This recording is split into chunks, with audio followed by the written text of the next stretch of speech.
Bonjour et bienvenue dans ce décryptage de référence. On le sait tous, pendant des décennies, notre approche de la santé mentale s'est reposée sur un système purement curatif et honnêtement très fragmenté.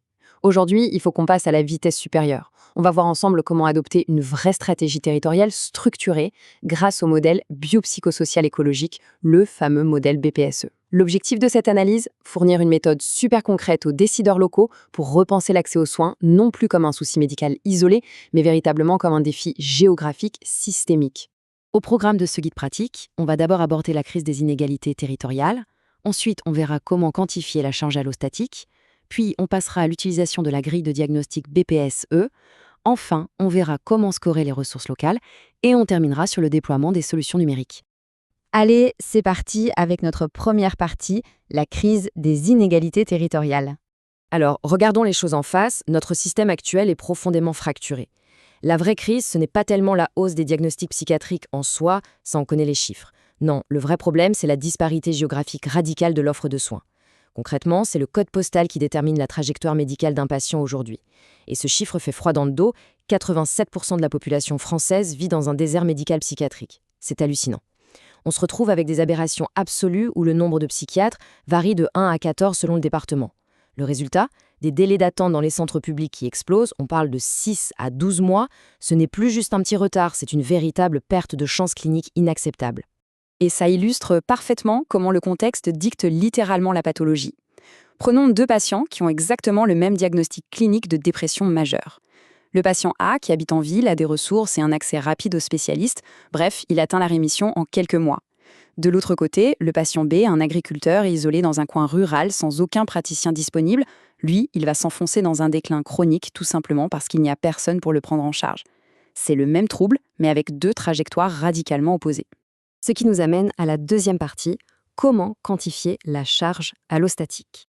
Pour aller plus loin que les simples évaluations psychologiques classiques, les acteurs de santé doivent absolument intégrer et mesurer ce concept de charge allostatique via une infrastructure de données régionale. Mais c'est quoi exactement ?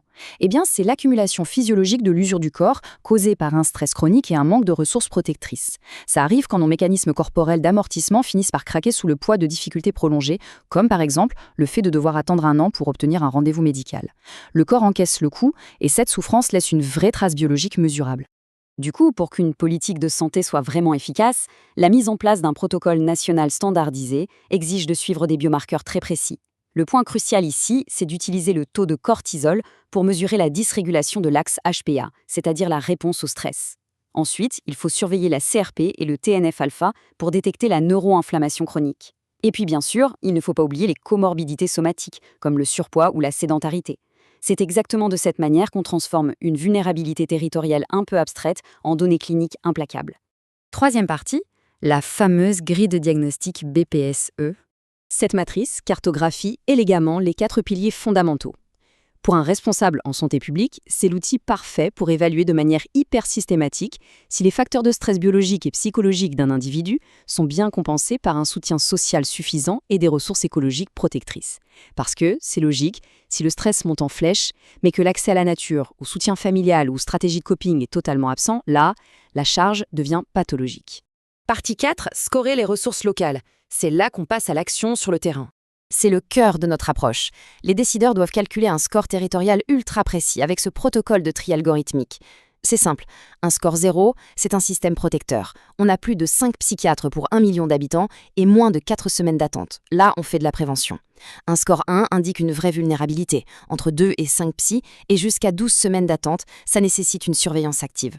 Mais un score 2, c'est le risque majeur. Moins de 2 psys et plus de 3 mois d'attente. Là, ça demande une intervention multiniveau urgente. Et ce score 2, il ponctue visuellement l'extrême urgence qui règne dans nos déserts psychiatriques. Il traduit un effondrement systémique profond. On parle de territoires marqués par un isolement extrême, une précarité palpable et des facteurs de stress environnementaux qui sont totalement dépourvus de la moindre ressource verte protectrice. Dans ces zones-là, soyons clairs, l'intervention classique a atteint ses limites absolues.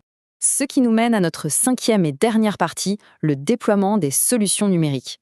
Il faut bien comprendre que le numérique n'est pas un gadget, c'est un véritable amortisseur de crise qui vient directement modifier le diagnostic d'un territoire.